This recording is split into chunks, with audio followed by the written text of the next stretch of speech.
Welcome to our YouTube channel, The Alien Tales, and please ensure that you have subscribed. The alien goddess demands a sacrifice every full moon.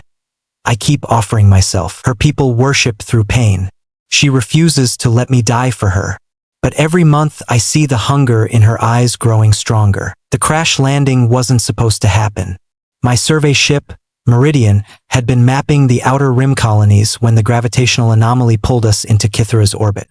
Of the 6-person crew, only I survived the impact on this crimson world of twin suns and crystalline forests. I expected death within hours. Instead, I found her. Valeth emerged from the scarlet trees like something from a fever dream. 7 feet of alabaster skin marked with intricate silver tattoos that seemed to pulse with their own light. Her hair cascaded in waves of liquid mercury, and her eyes held the depth of neutron stars. But it was her presence that truly arrested me. Ancient, powerful, utterly alien yet somehow familiar. Human, she spoke in perfect standard, though her voice carried harmonics that made my bones vibrate. You trespass in sacred groves. I should have been terrified. Instead, I felt drawn to her like gravity itself. I'm sorry. My ship, I know. She circled me, studying. Your kind burns brief and bright, like festival flames. Her fingertips traced the air near my face, close enough to feel their heat. The Kythini have rituals for flames. That first night, she brought me to her temple, a magnificent structure of living crystal that hummed with energy. The Kythini, her people, watched me with eyes like molten gold. They whispered in their musical language, and I caught one word repeated, Velthak. Sacrifice. Valeth touched my shoulder, her hand burning through my torn uniform. Rest, human. Tomorrow you will understand our ways. I should have run.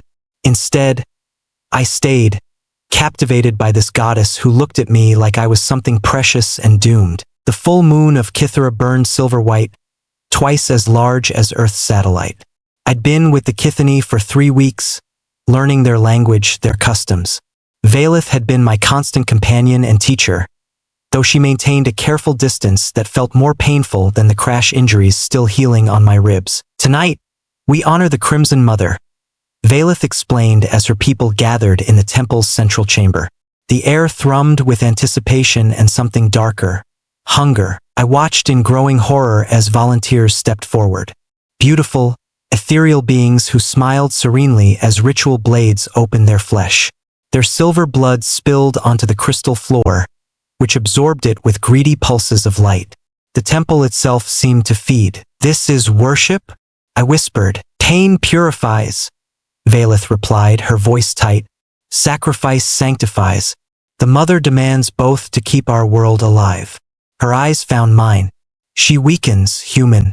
Each month, she requires more. An elderly Kythini named Jorvex approached us, bowing low. His words in their language made Valeth's jaw clench. What did he say? He offers you, she translated, as tribute. Your alien blood might satisfy longer. The logical part of my mind screamed warnings. But looking at Valeth's face, the conflict, the carefully hidden desperation, I stepped forward. I volunteer. No. Her hand caught my wrist, fingers burning against my skin. You do not understand what you offer. Then teach me. The hunger in her stellar eyes flared bright enough to hurt. She released me abruptly. Tomorrow, when the moon sets, I will show you. Valeth led me to her private chambers at dawn, a sanctuary carved from single piece of crimson crystal. Bioluminescent vines provided soft light, and the air itself seemed to shimmer with residual energy from the night's ritual. Remove your shirt, she commanded. Valeth, you wish to understand. Her voice brooked no argument. This is how we worship. With trembling hands, I obeyed. Her eyes traced the scars from the crash, the still healing cuts and bruises. Then she retrieved a blade unlike any I'd seen, crystalline, glowing with inner fire. Pain is the language of gods, she murmured, moving behind me. But it must be precise, meaningful. The blade's edge kissed my shoulder blade, cold fire that made me gasp. Too shallow and it means nothing. Too deep. The cut was exquisite, sharp enough to steal breath but shallow enough to heal. My blood, startlingly red against the silver that stained everything else, dripped onto the crystal floor. Again, I whispered, her hands stilled. Human, please, show me how to worship you. The second cut crossed the first, forming a silver symbol I recognized from her tattoos. The pain was transcendent, lifting me beyond my body. I understood then why her people sought this, the clarity, the connection to something vast and eternal. Enough! She set the blade aside, her breathing unsteady. You bleed too freely. Too beautifully. I turned to face her, seeing my blood on her fingers, the way she stared at it with naked hunger. This is what you need, isn't it?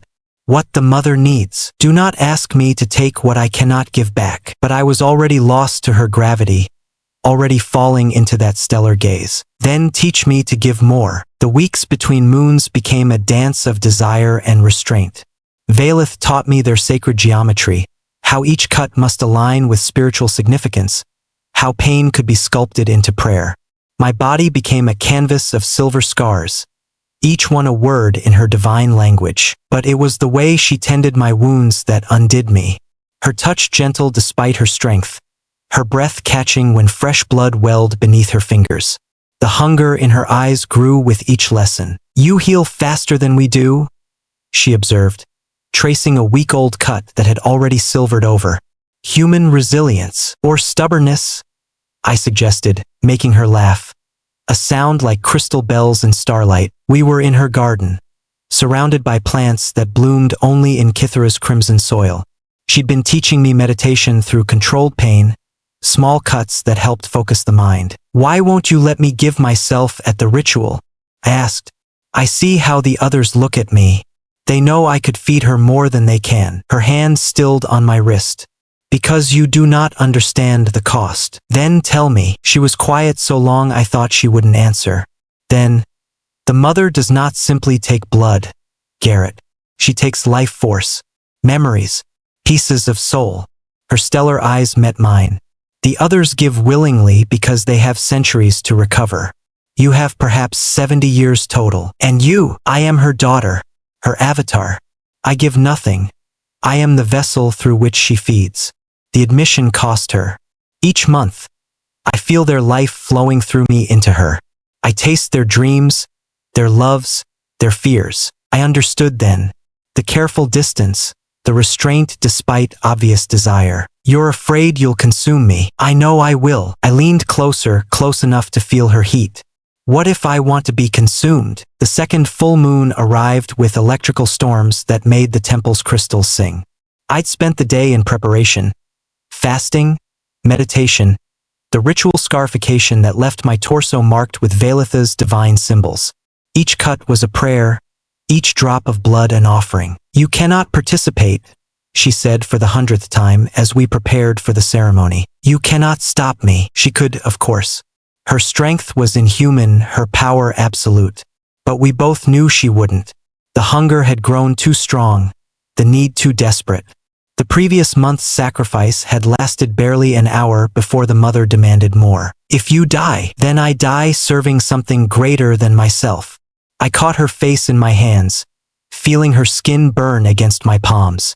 Isn't that what worship means? The ritual began at moonrise. The Kithani gathered in their hundreds, voices raised in harmonious song that made the temple walls pulse with light.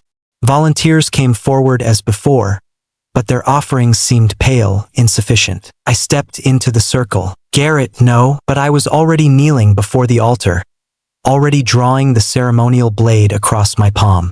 My blood hit the crystal with a sound like singing, and the temple blazed with sudden, brilliant light. The mother's presence filled the chamber, ancient, vast, ravenous. Through Valetha's eyes, I felt her attention turn to me with interest that made my soul shiver. This one, her voice whispered through dimensions. This one burns bright. Valeth fought the possession, muscles tensing as she resisted the mother's will. But divine hunger was stronger than divine mercy. Forgive me, she whispered as her hands reached for me. I smiled, welcoming the touch that would consume me. There's nothing to forgive. The moment Valetha's hands touched my throat, everything changed. The mother's hunger crashed into me like a tidal wave, seeking to drain my life in an instant. But instead of taking, she recoiled. What is this creature? Through Vailith's divine connection, I felt the mother's confusion. Human life force was supposed to be simple, brief, burning bright but easily consumed. Instead, she found something that burned back, that fed the fire rather than being consumed by it. Vailith's eyes widened as the possession wavered. Impossible! The assembled Kithani murmured in alarm as their goddess stumbled. The ritual disrupted. My blood continued to sing on the crystal floor, but now it sang a different tune. Not surrender, but symbiosis. What are you? Vailith whispered, her hands still pressed to my throat but no longer draining. Before I could answer, images flooded both our minds. My grandmother's stories of old Ireland, of city blood running in our family line. The dreams I'd had since childhood of burning stars and endless hunger. The way I'd always felt different, displaced, like I belonged somewhere among the stars. The mother's voice echoed through the temple. Half-breed, child of two worlds. No wonder he calls to darkness, he was born of it. Vailith released me, staggering backward. Your ancestry, I never knew. I breathed. The dreams, the way I felt drawn to you. You carry Fey blood, old magic, from before your people forgot the star roads. She looked at me with new understanding. You cannot be sacrificed because you are sacrifice, living offering that feeds without being consumed. The implications hit us both simultaneously. I could feed the mother not once, but endlessly. My hybrid nature made me a perfect vessel, a bridge between human mortality and divine hunger. The rituals could end, I whispered. No more volunteers. Her stellar eyes blazed with hope and terror in equal measure. In the days following the failed sacrifice, everything changed. The mother's hunger had been sated by that single touch, but Vailith remained hollow-eyed and restless.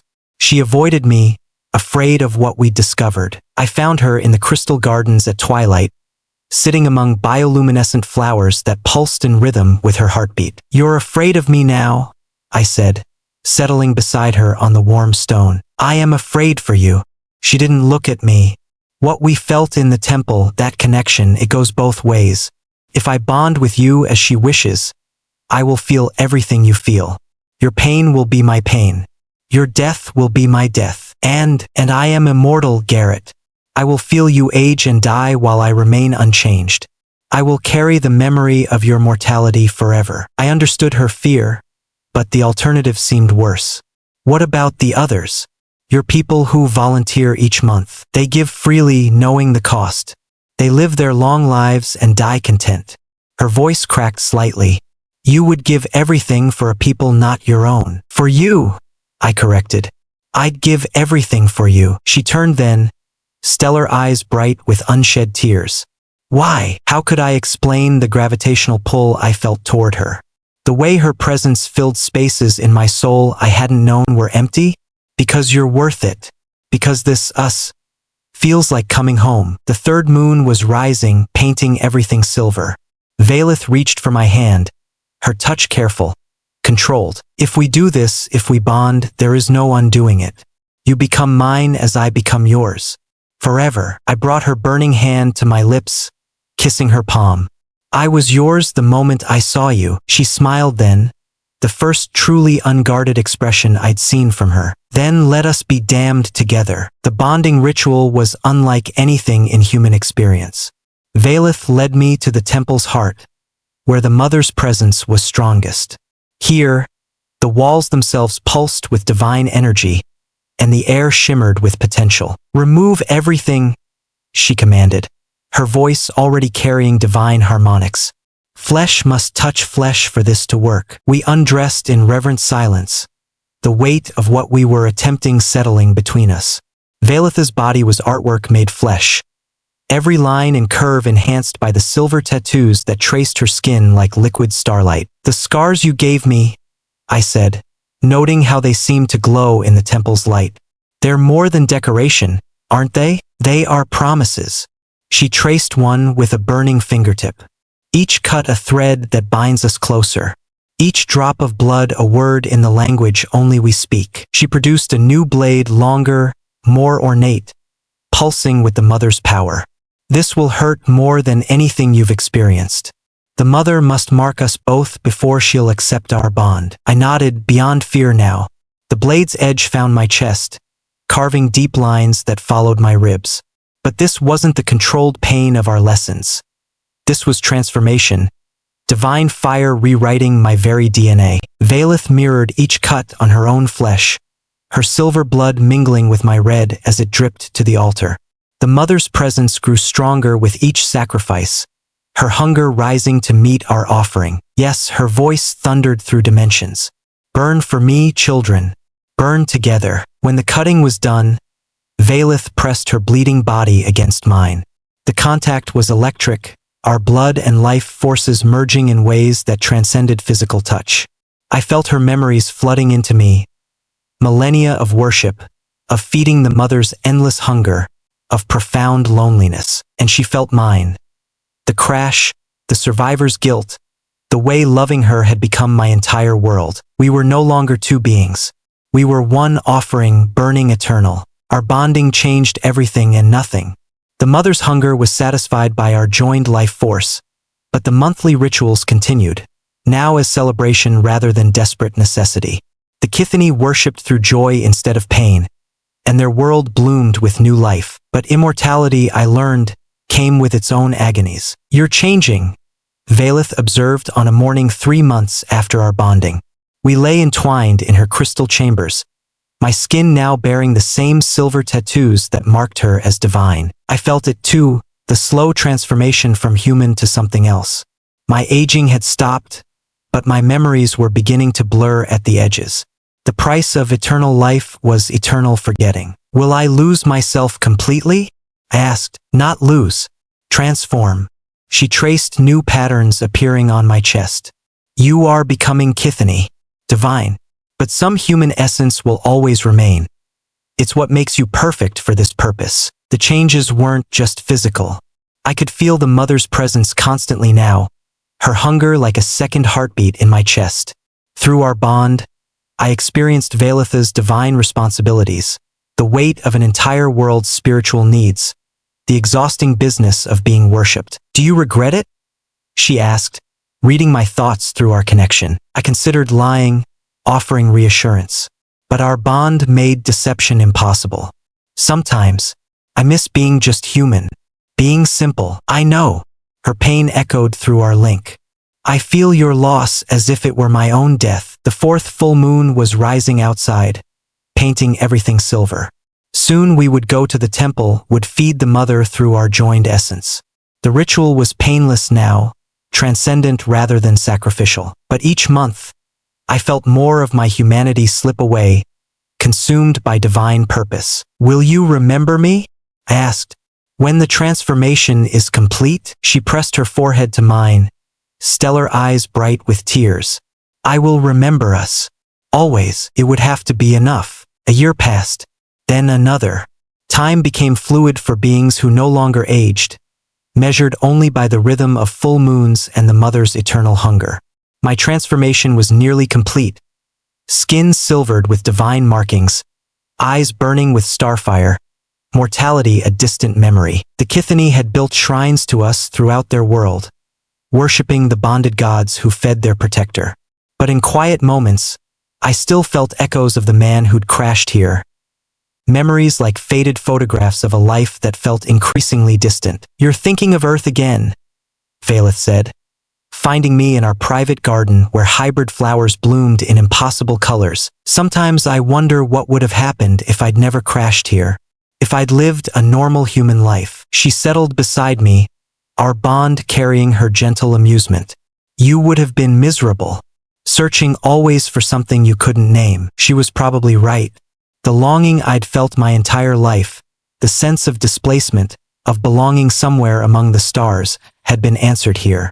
But human hearts, even transformed ones, were prone to wondering about roads not taken. The mother grows stronger, I observed, feeling the ancient presence stirring in the depths of the world. Yes, our love feeds her differently than sacrifice ever did.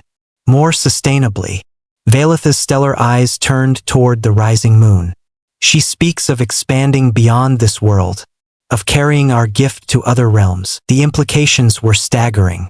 If the mother could replicate what we'd become, the perfect symbiosis of mortal and divine, she could feed from willing vessels across the galaxy. No more sacrifice, no more death, just eternal burning love that sustained itself. We would become her missionaries, I mused, spreading divine hunger through consensual bonding. Would that trouble you? I considered it as the moon reached zenith, its silver light making our tattoos flare with responsive fire. Somewhere in the temple, the Kithani were singing their songs of celebration. Their world was healthy, their goddess fed, their future secure, because a human had crashed here and fallen in love with their divine protector. No, I decided. It wouldn't trouble me at all. After all, everyone deserved to burn as beautifully as we did.